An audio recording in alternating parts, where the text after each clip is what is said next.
Cockroach Janata party Bharatiya Janata పార్టీకి సవాల్గా మారగలదా?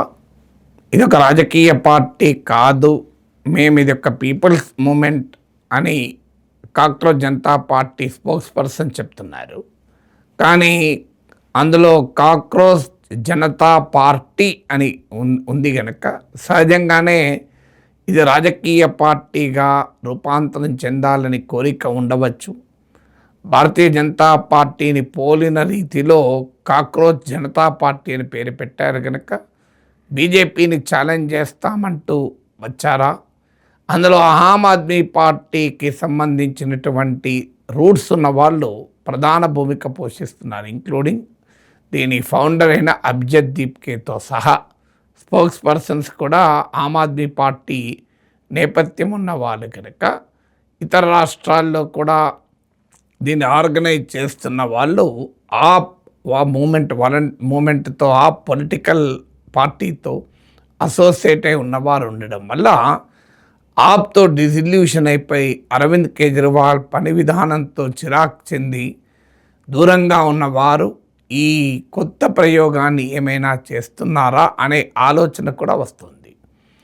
So దీని సిద్ధాంతం secular, democratic, socialist and social justice అని చాలా జనరిక్ వర్డ్స్ చెప్పారు ఈ పార్టీ మొదలైనప్పుడు.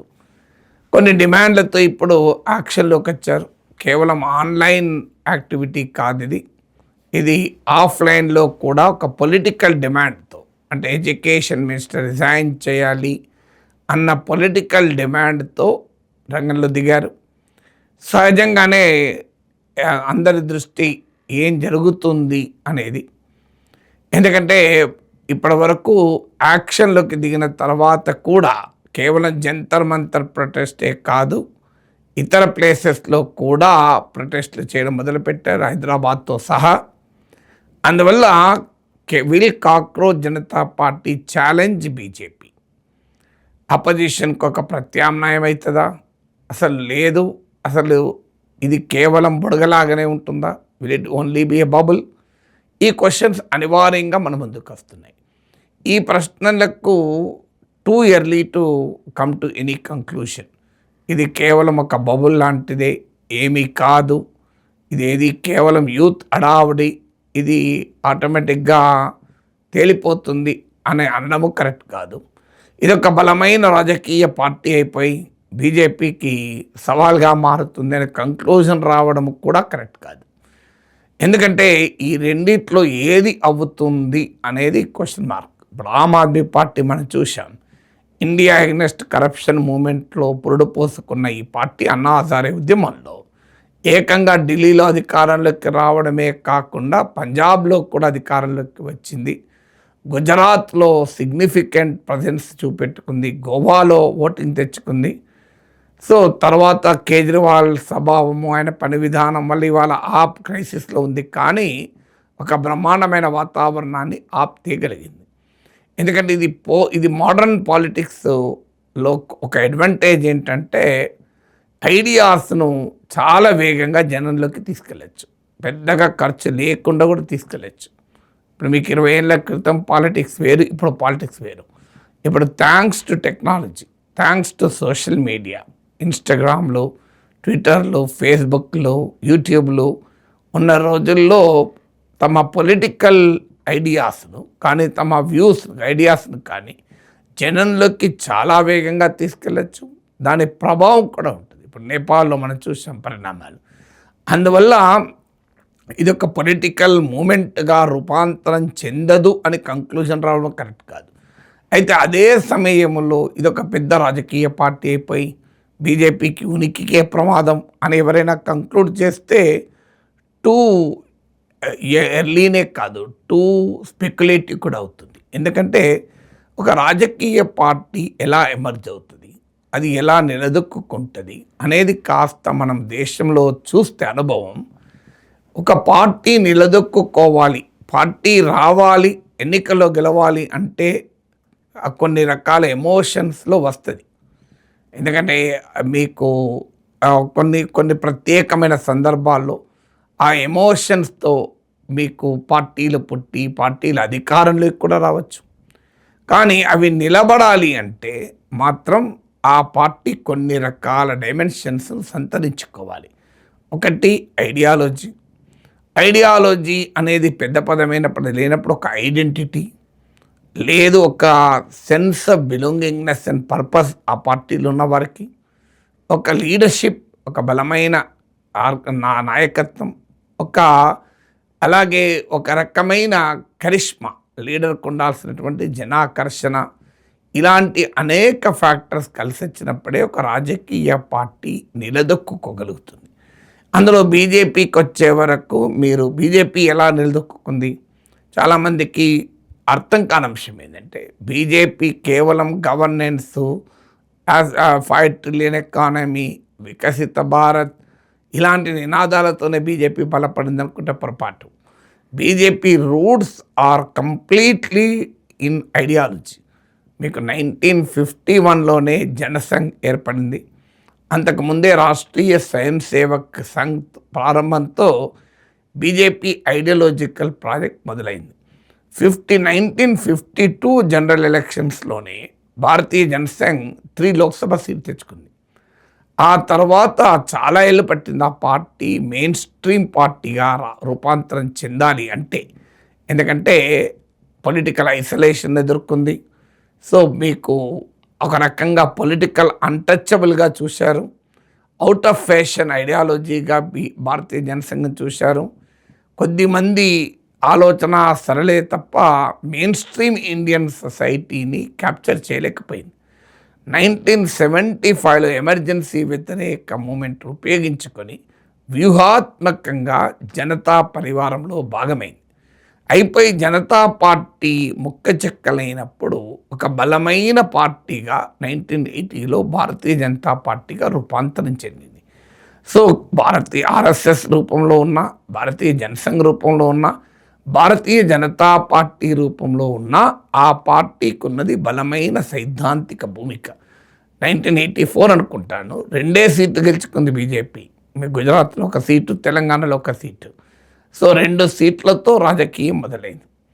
ఆ తర్వాత అనేక ఫ్యాక్టర్స్ వల్ల బలపడ్డది. ఒకటి కాంగ్రెస్ పార్టీ పట్ల ప్రజల్లో పెరిగిన వ్యతిరేకత. కాంగ్రెస్ పార్టీయే కాదు, కాంగ్రెస్ పొలిటికల్ కల్చర్తో ప్రజల్లో వ్యతిరేకత. 2 ఇతర నాన్ కాంగ్రెస్ అపోజిషన్ పార్టీసు ఒక డైరెక్షన్ లేకుండా ఒక నాయకుల చుట్టూ నిర్మితమై తలోదారిగా వెళ్ళడము, కంప్లీట్గా అపోజిషన్ పార్టీ ఫ్రాగ్మెంట్ అయి కాంగ్రెస్ను ఓడించగలుగుతాయన్న విశ్వాసాన్ని కాంగ్రెస్ను వ్యతిరేకించే ఓటర్లకు ఇవ్వలేకపోవడం. 3 ఒక బలమైన ఆర్గనైజేషన్ను ఆ పార్టీ నిర్మించుకోవడం. 4 అటల్ బిహారీ వాజ్పేయి నుంచి నరేంద్ర మోడీ వరకు చాలా జనాకర్షణ కలిగిన, కరిష్మా కలిగిన లీడర్స్ ఆ పార్టీకి ఉండడం. ఈ 4 ఫ్యాక్టర్స్ అందరూ చెప్తారు. కానీ ఈ 4 కన్నా ముఖ్యమైన ఫ్యాక్టర్ 5వది ఆ పార్టీకి ఉన్న ఐడియాలజికల్ ప్రాజెక్ట్, హిందుత్వ పాలిటిక్స్, ఒక మెజారిటేరియన్ హిందూ కన్సాలిడేషన్. ఇది బలపడడానికి అనేక కారణాలు ఉన్నాయి. ప్రజల్లో ఈ రిలీజియసిటీ పెరగడము, ముస్లిం అపీజ్మెంట్ పాలిటిక్స్, ముస్లిం బుజ్జగింపు రాజకీయాలు, ముస్లిం ఓట్ బ్యాంక్ రాజకీయాలు, సెక్యులరిజం పేరిట నడపడము, ఇలాంటి అనేక ఫ్యాక్టర్స్ కూడా బీజేపీకి సహకరించాయి. దీనికి తోడు కాంగ్రెస్ పార్టీ ప్రభుత్వంలో ముఖ్యంగా యూపీఏ 2లో కుంభకోణాలు, ఎకనామీ దెబ్బతినడం, ఇలాంటి ఫ్యాక్టర్స్ అన్నీ కలిసి ఒక భారతీయ జనతా పార్టీకి ఒక భూమికను తెచ్చింది. ఎన్ని కారణాలైనా అసలు కారణమైతే ఐడియాలజీ. ఇతరులు రావచ్చు, వేరే వాళ్ళు రావచ్చు, ముఖ్యమంత్రులు కావచ్చు ఆ పార్టీలో, కానీ కోర్ ఇప్పటికీ బీజేపీ నిలబెడుతోంది, బలంగా ఉంచుతోంది ఐడియాలజీ. అందుకే మీరు గమనించండి, బీజేపీ ప్రభుత్వాల పర్ఫార్మెన్స్ ఎట్లున్నా ఎన్నికలు గెలుస్తుంటారు. ఇప్పుడు ఉదాహరణకు మోడీయే ఉంది. ఇప్పటివరకు ఈ 12 ఏళ్ళలో మోడీ ఎకానమీలో డిజాస్టర్, డిమానిటైజేషన్ ఒక డిజాస్టర్, మీకు ఎకనామిక్ గ్రోత్ పడిపోతుంది, ఎకనామిక్ క్రైసిస్, ఇవాళ అన్ఎంప్లాయ్మెంట్ పెరుగుతుంది, ధరలు పెరుగుతున్నాయి. మరి అయినా కూడా ఎవరు బీజేపీకి వ్యతిరేకంగా రారే? ఎందుకు రారంటే ఇవన్నీ ముఖ్యం కాదు. ఇవన్నిటికన్నా మా ఐడెంటిటీ, హిందుత్వ, రిలీజియస్ ఐడెంటిటీ, పాలిటిక్స్ ఆ పార్టీకి ఓట్లు తెస్తున్నాయి. సో దీనికి తోడు జాతీయత ఇలాంటి అంశాలు తోడవుతున్నాయి. అందువల్ల బీజేపీని ఎదుర్కోవాలంటే ఈ డైమెన్షన్స్ కలిగిన పార్టీలు ఉండాలి. ఆ డైమెన్షన్స్తో ఒక మోడర్నైజ్ కాగలగాలి. సో మీకు రకరకాల పార్టీలు దేశంలో ఉన్నాయి. కాంగ్రెస్కి ఒకప్పుడు సెంటర్ లెఫ్ట్ ఐడియాలజీ ఉండే. మీకు ఇందిరాగాంధీ కాలం వరకు, నెహ్రూ ఇందిరాగాంధీ వరకు సెంటర్ లెఫ్ట్ ఐడియాలజీ ఉండే.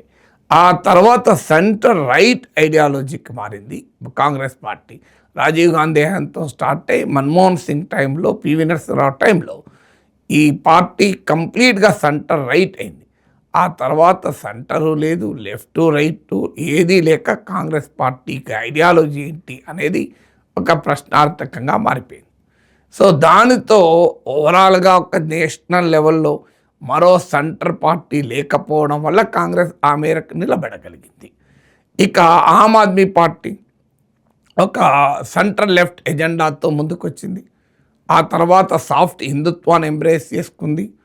ఒక పొలిటికల్ మూమెంట్తో ముందుకొచ్చి ఒక ఇండివిజువల్ పార్టీగా మారిపోయింది. గుడ్ గవర్నెన్స్తో మొదలుపెట్టి లిక్కర్ స్కామ్ లాంటి కుంభకోణాల ఆరోపణలు ఎదుర్కొంది. అఫ్కోర్స్ అవి కోర్టులో నిలబడకపోవచ్చు. అన్నిటికీ మించి ఒక ప్రజా ఉద్యమ రూపంలో మొదలై అరవింద్ కేజ్రీవాల్ అనే వ్యక్తి చుట్టూ పార్టీ నిర్మాణమైంది. ఫలితం ఇవాళ అనుభవిస్తాం చూడండి. ఢిల్లీలో ఓడిపోయింది, ఉన్న వాళ్ళు వెళ్ళిపోతున్నారు, కొత్త రాష్ట్రాల్లో పెరగడం లేదు, పంజాబ్ ప్రశ్నార్థకంగా మారిపోయింది. మీకు జనాకర్షణ కలిగిన చిరంజీవి లాంటి వాళ్ళు పార్టీలు పెట్టారు, కమలాసన్ లాంటి వాళ్ళు పార్టీలు పెట్టారు. కానీ కేవలం జనాకర్షణే ఉండడం వల్ల వారు ఆ పార్టీని గ్రాస్ రూట్స్లోకి తీసుకెళ్ళలేకపోయారు. మంచి ఓటింగ్ కూడా వచ్చింది. చిరంజీవికి 18% ఓటింగ్ వచ్చింది, 18 సీట్స్ కూడా వచ్చాయి.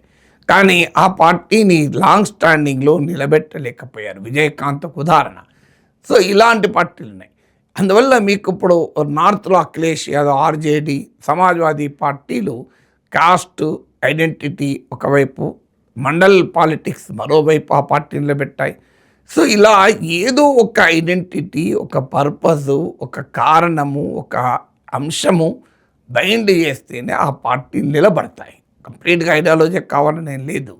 సో ఈ ఫ్యాక్టర్స్ లేనప్పుడు పార్టీకి ఒక ఆర్గనైజేషను, ఒక బలమైన లీడర్షిప్ కావాలి. కాక్రోచ్ జనతా పార్టీకి ఇంకా ఐడియాలజీ స్పష్టత లేదు, నాయకత్వము స్పష్టత లేదు, జనాకర్షణ కలిగిన నాయకుడు లేడు. అందువల్ల two early to comment. But ఒక కోపం ఉంది, ఒక అసహనం ఉంది, యూత్లో ఉండేటువంటి ఒక ఎమోషన్ ఉంది. సో ఈ వ్యవస్థల పట్ల ధిక్కార స్వరం ఉంది.